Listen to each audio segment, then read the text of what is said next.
Alors les classes moyennes, c'est une notion difficile à définir parce que si on interroge, par exemple, les Français eux-mêmes, 70% se considèrent comme appartenant aux classes moyennes, donc ça fait beaucoup de monde. C'est pourquoi on prend une autre approche, on va combiner deux outils. D'abord, on va considérer que les 20% les plus aisés ne sont pas dans les classes moyennes, que les 30% les plus pauvres ou les moins aisés ne sont pas dans les classes moyennes, donc on va se retrouver avec 50% de Français qui se trouvent en situation intermédiaire. Et ça correspond, en termes de revenus nets après impôt, à un revenu qui est entre 1 100 et 2 100 euros par mois par personne composant un ménage. Alors, d'abord, le système scolaire français il produit des grands talents, des mathématiciens, des élèves, des ingénieurs, des élèves qui réussissent. Mais il y a une fragilité majeure, c'est qu'il y a 20% d'élèves qui sortent chaque année du système scolaire sans qualification. Ça vient d'où? Principalement d'une incapacité du système scolaire à s'adapter à chaque élève, à prendre en charge chaque élève. C'est normal, le système scolaire est là pour apporter 80% d'une classe d'âge jusqu'au bac, et donc dans des systèmes de masse, il a du mal à prendre en charge chacun des enfants. Et c'est à ce problème que notre proposition vient apporter une réponse. De deux façons. La première, c'est d'éviter les établissements scolaires qui ne leur plaisent pas. Donc, elles tentent de déroger à la carte scolaire. Et la seconde façon, c'est en cherchant ailleurs qu'à l'école des compléments au service de l'éducation nationale, notamment dans le soutien scolaire. Là, on voit bien que les classes moyennes investissent l'école d'une très forte demande, d'une très forte attente, qui est d'aider leurs enfants à progresser. Les classes moyennes sont vraiment les classes qui portent l'idée de mobilité sociale, de progression dans la vie, et elles chargent l'école de les aider à accomplir le destin de leur enfant, un destin de progrès. Constatant que ça n'est pas véritablement réalisé ou que c'est beaucoup plus difficile, elles cherchent à bricoler leur propre système. Elles font appel à leurs ressources, à leur imagination, à leur invention, pour trouver des points d'appui divers et permettre ainsi à leurs enfants de mieux réussir l'école. Alors le soutien scolaire est souvent un soutien payant, donc on peut avoir le sentiment que c'est réservé aux plus fortunés. Ça, c'est un tableau qui ne correspond pas à la réalité quand elle est décrite dans sa précision. D'abord parce que les classes les plus favorisées ont généralement, par des raisons culturelles, comme par la qualité des établissements d'enseignement qui sont liés à l'univers de résidence, il y a une relation très forte entre les beaux quartiers, en gros, et les bonnes institutions scolaires, pour aller vite. Donc, ce n'est pas les catégories les plus aisées qui ont le plus recours au soutien scolaire.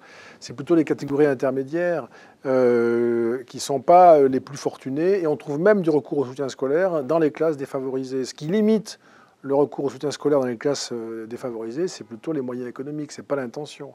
Et donc, ce n'est pas un tableau qui est celui qui est, au fond, que déclenche spontanément l'analyse idéologique du soutien scolaire, qui immédiatement fait penser à une inégalité entre des riches qui pourraient se le payer et des pauvres qui ne se le payeront pas. Les riches n'ont pas besoin de soutien scolaire pour aller vite. Les classes moyennes essaient de le financer, ce n'est pas toujours facile. Les classes favorisées voudraient le financer, mais n'y parviennent pas. Je crois qu'il faut bien comprendre aussi la logique des familles qui ont recours au soutien scolaire. C'est que, pour une raison ou une autre, elles estiment ne pas trouver dans l'éducation nationale tout ce qu'elles souhaiteraient pour leurs enfants. Donc c'est des gens qui font un effort financier, un effort personnel pour aller trouver une solution pour leurs enfants. L'inégalité, elle ne vient pas du système, elle vient pas de la solution que cherchent les parents, elle vient du système scolaire en premier lieu qui n'a pas été capable, à juste titre ou pas, de fournir la réponse au service individualisé que cherchaient les familles. Donc il ne faut pas se tromper dans le raisonnement non plus. L'inégalité, elle n'est pas dans les solutions des familles, elle est dans le problème de l'école.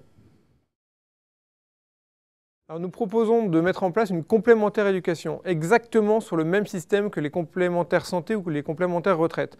Aujourd'hui, pour un certain nombre de services publics en France, un service qui sont financés par la solidarité, on a un service socle qui est la sécurité sociale, la retraite pour tous et l'éducation nationale. Ce qu'on propose, c'est que comme dans la retraite, on a une retraite complémentaire, comme dans la santé, on a une complémentaire santé, et bien demain, les familles puissent cotiser pour une complémentaire éducation.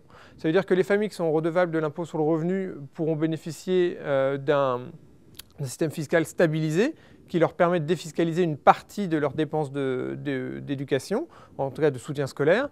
Les familles qui ne sont pas imposables sur le revenu pourront, elles, bénéficier de bons, d'un chèque de l'État qui viendra les compléter leurs revenus pour leur permettre d'avoir accès à ces prestations. Et puis on peut imaginer aussi que comme les entreprises aujourd'hui vont cotiser pour leurs salariés pour qu'ils aient une complémentaire santé, demain ils pourront négocier avec des grosses entreprises de soutien scolaire des tarifs intéressants pour que leurs salariés puissent bénéficier d'un accès au soutien scolaire pour leurs enfants.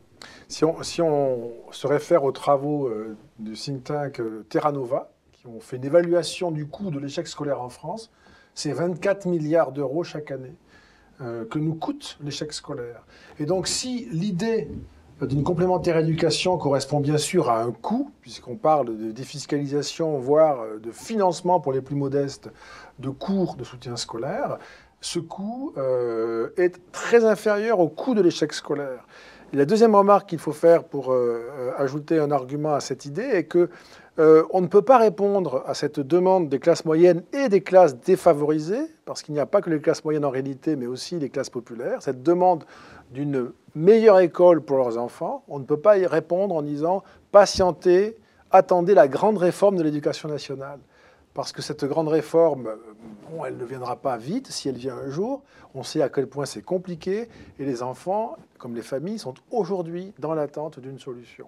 Donc ce que nous proposons, c'est aussi une action qui vise à soutenir l'école, qui n'est pas du tout en concurrence avec l'école, qui vise à soutenir l'école, à aider les enseignants, qui auront des élèves qui, grâce au soutien scolaire, seront de meilleurs niveaux, ce qui sera un bénéfice pour tout le monde, y compris pour l'éducation nationale.